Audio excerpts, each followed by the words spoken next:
Fala, meu povo, tudo certo com vocês? Vamos lá então para o nosso Esquenta PRF. Eu, professor Fábio Rosato, contigo, para a gente resolver algumas questõezinhas aqui, já te preparando para um futuro edital aí da PRF, que pode sair aí a qualquer momento no final desse ano, ou então até metade do ano que vem, aí 2025. A gente já tem até uma data ali, mais ou menos, né, que a gente no projeto ali chegou. Então, a ideia aqui é começar a aquecer os motores de vocês para que vocês possam, então, já estarem preparados aí quando vocês começarem a estudar lá dentro da plataforma, ou se tu já está estudando com a gente aqui para resolver questões, então, e colocar em prática aquilo que a gente tem visto lá na teoria, beleza? Então, bora lá, vamos começar aí com o nosso Esquenta PRF, e a sugestão de hoje, então, foi Sistema Operacional Windows. Vou trabalhar com vocês aí algumas questõezinhas CBRASP, né, do Windows, para vocês perceberem como que a banca se comporta quando se fala aí na ideia do Sistema Operacional Windows, beleza? Então, bora lá, vamos começar com essa primeira questãozinha que fala o seguinte, ó. Um sistema operacional tem como função principal, gerenciar e dar suporte a operações de software, de hardware e de redes de computação. E aí? Como é que a gente vai resolver essa questãozinha aqui, né? Ah, professor, tem alguma fórmula, né? Tipo matemática? Não, a gente não tem fórmula aqui. Aqui a ideia é a gente saber os conceitos básicos aí do sistema operacional. Então a gente vai olhar para o sistema operacional como se ele fosse aqui, ó, um cara que estivesse no meio entre os hardwares da minha máquina, deixa eu botar o software em cima, entre o software da minha máquina e o hardware da minha máquina. Então, o sistema operacional ele vai fazer essa ponte aqui, ó, hardware, software, software, hardware. Aqui no meio, junto com o sistema operacional, eu tenho o meu, vou botar bem pequenininho, mas eu vou falar aqui, ó, driver, tá? Tem meu driver. Então, olha só, o sistema operacional, ele é responsável por dar suporte, ou seja, gerenciar o software e o hardware do meu computador, assim como também a rede de computação. Então, toda essa gestão, seja do software, seja do hardware, seja da minha rede, eu posso fazer aqui pelo sistema operacional Windows, tá? Pode perceber que eu instalo aqui, ó, o software no sistema operacional e eu instalo o hardware no sistema operacional. Por exemplo, eu instalo o Microsoft Office aonde? No sistema operacional. Eu instalo uma impressora aonde? No sistema operacional. Então, o sistema operacional faz a gerência aí de hardware e software, tá? Já vi questões falando que o sistema operacional gerencia memória, gerencia disco, perfeito, é isso aí. Tudo isso está aqui dentro de hardware, tá? Toda a parte física do sistema computacional está dentro de hardware. No ambiente Windows, a área de transferência é o local na área de trabalho do usuário em que são salvos arquivos para fácil acesso. E aí? Não, né? O que é essa área de transferência aqui, ó? Que a gente tem uma mudança, essa questão aqui tá errada, tá? A gente tem uma mudança. A área de transferência é uma parte na minha memória RAM onde ficam os meus arquivos que foram recortados ou copiados, para que no futuro eles possam ser colados. Então, por exemplo, eu tenho um objeto aqui, certo? Tenho aqui um trecho de texto. E eu seleciono esse trecho de texto e pressiono Ctrl C. Ele vai para essa área de transferência. Então, esse trecho de texto fica ali na área de transferência. Para que no momento futuro, quando eu der Ctrl V, e aí eu posso dar Ctrl V, posso colar várias vezes aqui esse trecho de texto. Ele possa, então, estar ali. Agora, se eu tiver um outro trecho de texto, e eu selecionar esse outro trecho de texto e pressionar Ctrl C, automaticamente esse trecho sai da área de transferência e entra esse próximo aqui. Então, a área de transferência do Windows sempre teve por padrão espaço para um objeto. Então, sempre que eu desse Ctrl C ou Ctrl X, seja copiar ou recortar, eu sobrescrevi aquele item que já estava lá na área de transferência. Só que a gente teve uma mudança aqui com o Windows 10. O Windows 10 me dá a permissão de fazer o seguinte. Vamos apagar tudo aqui. O Windows 10 me dá a permissão de fazer o seguinte. Lembra que o trecho aqui desse texto que eu tinha copiado foi o primeiro que eu copiei? Então eu vou colocar ele aqui embaixo, ó. E depois o segundo que eu copiei foi esse daqui. Então seria o primeiro lá na minha área de transferência. O Windows permite, a partir do Windows 10, uma área múltipla de área de transferência. Como assim uma área múltipla? Onde eu consigo colocar até 25 objetos entre trecho de texto, imagem, gráfico, tabela. O que eu não posso colocar aqui nessa múltipla área de transferência? Arquivos, pastas e atalhos. Isso não cabe aqui, tá? Mas tudo aquilo que eu vou manipular de objetos dentro de um editor de texto, de planilha ou de apresentação, cabe aqui nessa múltipla área de transferência. Então eu dou um Ctrl C, ele vem para cá, dou um Ctrl C, ele vai para lá. Como é que eu faço para visualizar essa área de transferência? Porque se eu der um Ctrl V, ele vai sempre colar o primeiro objeto lá, que foi o último a ser copiado. Aí eu vou usar então aqui, ó, o Windows mais V. O Windows mais V vai abrir para mim a janela da múltipla área de transferência, onde eu posso escolher esses objetos aí que foram copiados. Quer ver? Vamos fazer um testezinho aqui, ó. Eu vou pressionar o Windows V, tá? Tem ali uma imagem, beleza. Agora eu venho aqui, ó, e seleciono um trecho de texto, Ctrl C. Vamos lá no Windows V para ver? Olha lá, ó. Tá lá. E se eu selecionar aqui outro trecho de texto, sei lá, vou selecionar essa caixa de texto aqui, ó, Ctrl C. Windows mais V, olha lá, ó, a caixa de texto, o trecho de texto e a imagem que já tinha, tá? Então, aqui a área de transferência, ela me permite trabalhar com esses múltiplos objetos. Tem vários outros recursos aqui, mas hoje eu quero apresentar para vocês essa múltipla área de transferência, onde eu consigo copiar ali na área de transferência até 25 objetos, ok? Que podem ser depois copiados aí também, podem ser copiados aí durante, né, o uso da minha máquina. Caso exista em um computador com Windows 10 mais de uma conta de usuário, é possível no Windows 10 eu ter mais de uma conta de usuário? Sim. Aí eu tenho uma característica aqui chamada de multi-usuário. A gente estuda isso bem no iniciozinho da aula de Windows lá dentro da plataforma, tá? É possível que programas e aplicativos instalados para determinado usuário não fiquem disponíveis para os demais. Olha só, isso aqui também é uma grande novidade, galera. Isso aqui é possível a partir do Windows 10, tá? Então, a partir do Windows 10, eu tenho essa possibilidade de dizer, olha, eu quero instalar esse aplicativo aqui, por exemplo, o Google Chrome. Eu quero instalar o Google Chrome somente para o usuário João. É possível isso? É possível isso. Eu posso, sim, instalar somente para o usuário João, tá? Eu posso instalar e posso desinstalar também, certo? Então, a partir do Windows 10 isso é possível. Nas outras versões isso não era possível. Quando eu instalava um software na minha máquina, eu instalava para todos os usuários daquela máquina. No caso do Windows 10, já é permitido fazer a instalação para aquele determinado usuário. As nomenclaturas de arquivo, tarará, tarará e tarará, não são aceitas no Windows 11. Aqui a gente tem uma questãozinha que a Sebrasp gosta bastante de explorar, tá? Tem muitas questões aqui do que a gente chama de caracteres proibidos para nomes de pasta, arquivo e atalho. Então tem alguns caracteres que eu não posso utilizar em nome de arquivo, pasta ou atalho. Professor, mas por quê? Eu vou dar só um exemplo para vocês aqui, tá? Olha só, a minha unidade de disco, ela não é representada assim, ó, C, dois pontos, contra barra, D, dois pontos, contra barra, E, dois pontos, contra barra? Sim. Então, esse cara aqui, ó, o dois pontos... Deixa eu até colocar aqui uma outra corzinha para vocês aqui, ó. Esse cara aqui, ó, o dois pontos e esse cara aqui, a contrabarra, eles são caracteres para que o sistema possa funcionar, para que o sistema de arquivo seja montado. Então, eu não posso usar esses caracteres em nome de arquivo ou pasta, senão ele vai se perder.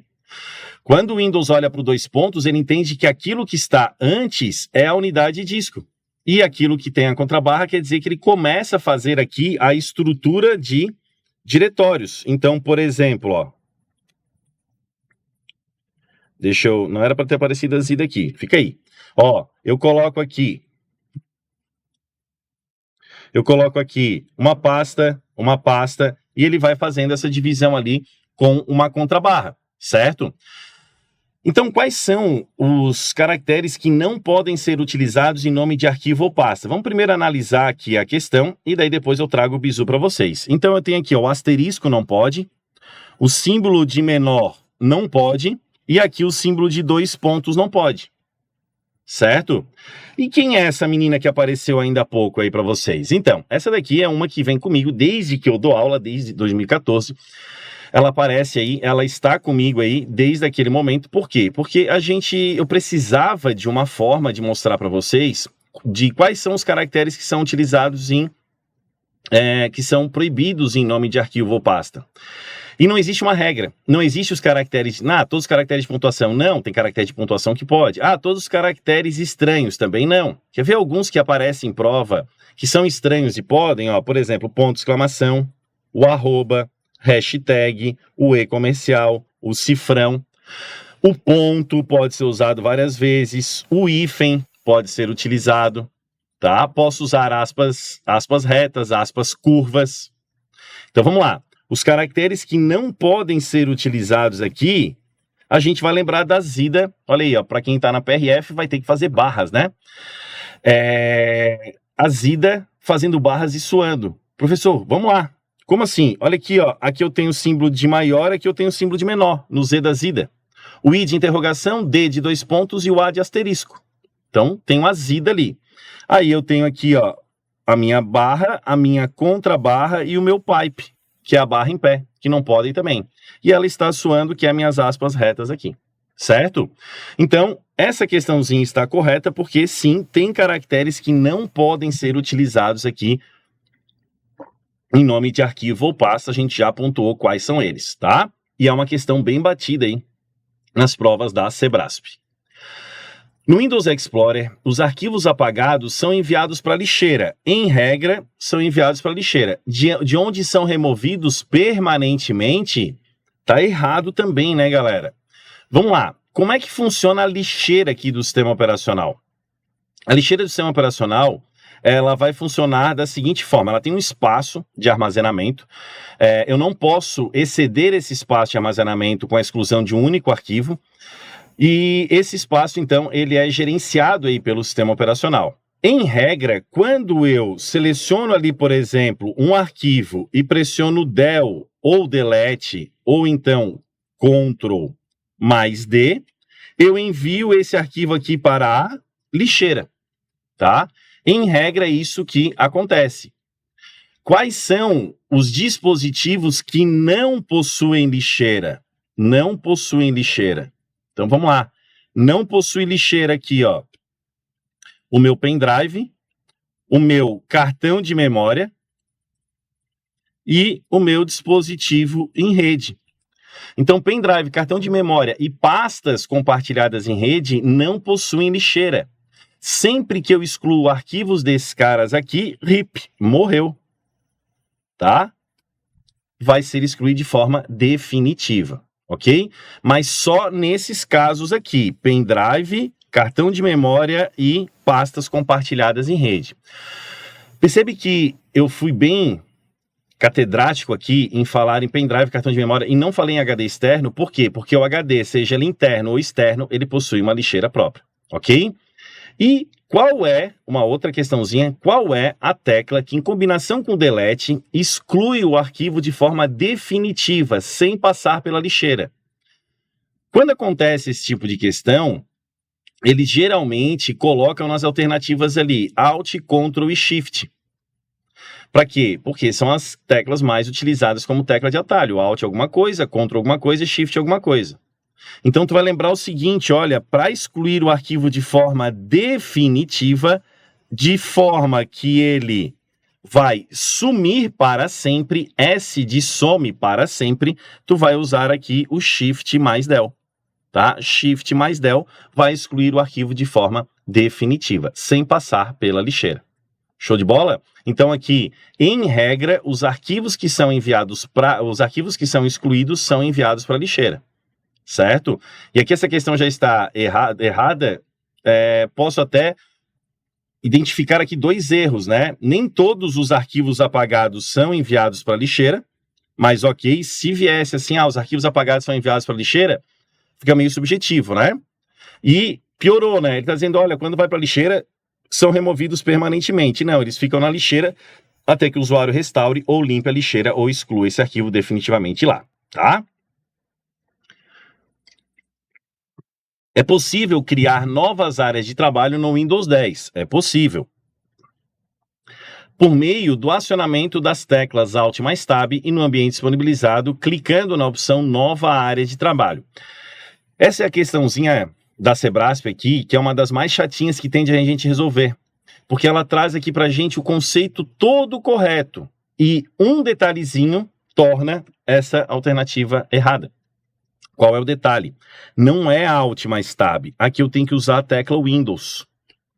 Tecla Windows mais Tab, sim, vai abrir para mim uma área onde eu consigo visualizar ali novas áreas de trabalho. Vou mostrar aqui no Windows 11 para vocês, ó. Windows mais Tab. Estão vendo aí? Apareceu aqui para mim, ó, várias janelas abertas. Olha aqui, ó, área de trabalho 1, área de trabalho 2 e nova área de trabalho. Então, eu consigo aqui trabalhar com várias áreas de trabalho, ok? No Windows 10, esse recurso aqui é chamado de visão de tarefas. Visão de tarefas.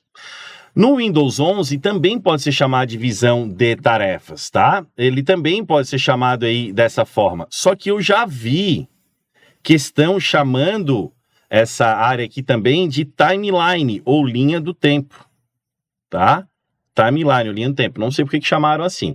Então existia uma timeline lá no início do Windows 10, mas não existe mais faz muito tempo, ok? Mas então visão de tarefas também pode ser chamada aí no Windows 11 de timeline. O que faz o Alt mais Tab? Ó, Alt mais Tab e Ctrl mais Alt mais Tab me permitem aqui, ó, alternar entre as janelas abertas no sistema, tá? Ó, tô apertando o Tab aqui, ó, ok?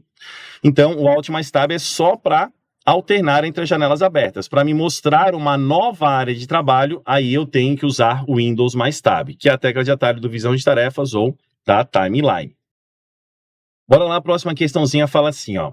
Como opção de entrada aos dispositivos do usuário, o Windows Hello permite conexão por meio de reconhecimento facial ou impressão digital. O Windows Hello surge no Windows 10 e está presente até hoje no Windows 11.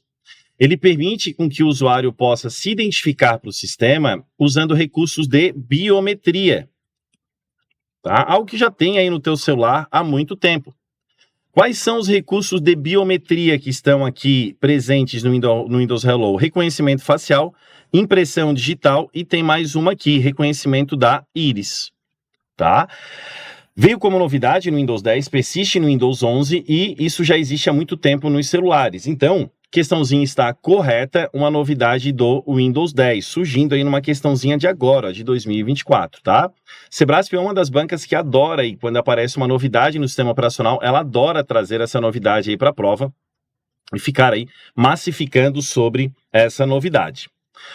Mais uma aqui, ó. O modo avião é uma opção de configuração do Windows que, quando ativada, interrompe qualquer comunicação sem fio, Wi-Fi, Bluetooth ou celular. Perfeito. Esse recurso também surgiu com o Windows 10, persiste no Windows 11 e a gente só tem que tomar um cuidadozinho aqui. O modo avião, ele surgiu lá nos idos de 2000, quando o celular aí se popularizou, né? E aí eles tinham muito medo que a frequência ali do celular causasse interferência aí no painel das aeronaves. E então o modo avião veio para tirar qualquer comunicação sem fio lá daquele celular. E aí o pessoal usava, sei lá, para jogar alguma coisa, mas não podia usar o sistema de telefonia. Hoje, o modo avião nos celulares, ele desabilita quase toda a comunicação sem fio, mas deixa tu usar o Wi-Fi se tu quiser.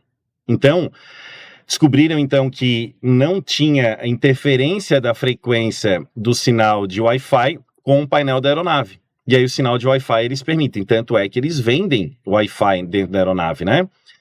Só que no celular o modo avião ele se comporta diferente do que acontece aqui no Windows 10.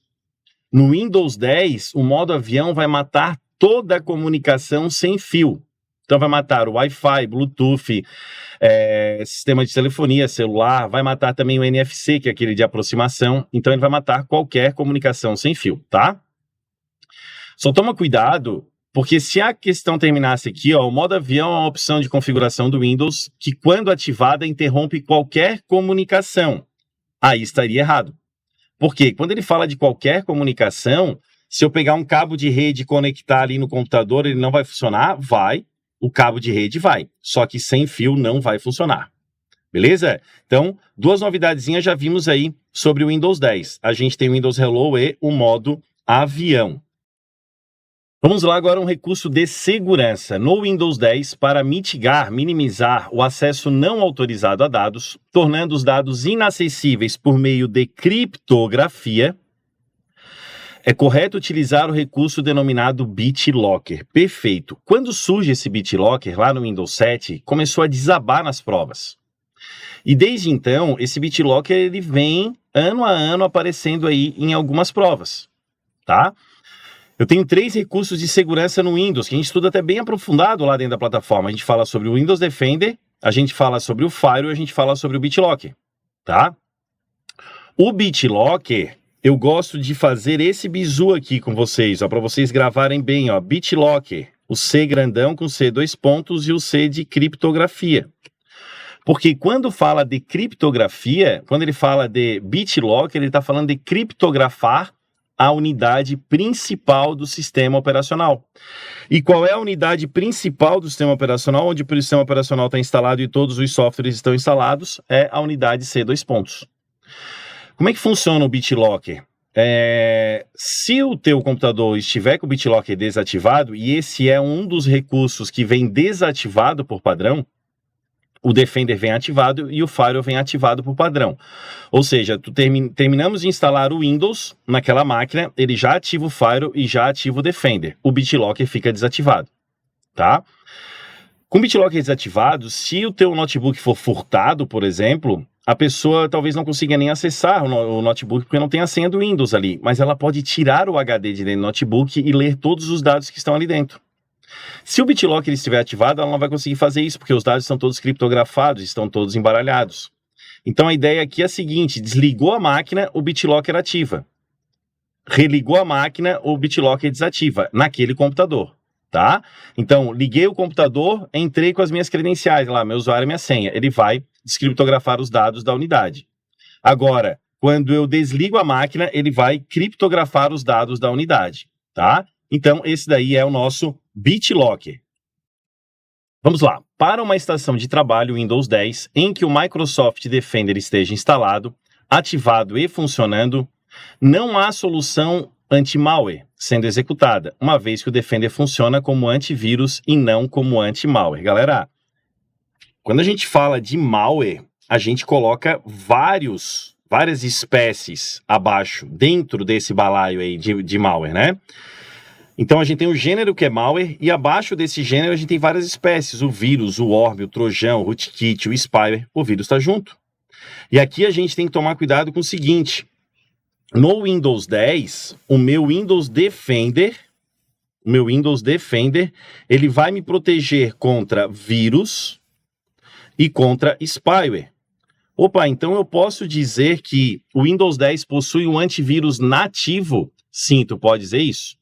O Windows 10 possui um antivírus nativo, ou seja, terminei de instalar o sistema operacional Windows, já vem com um antivírus. Eu não preciso instalar mais nenhum deles, beleza? Fechou então, galera?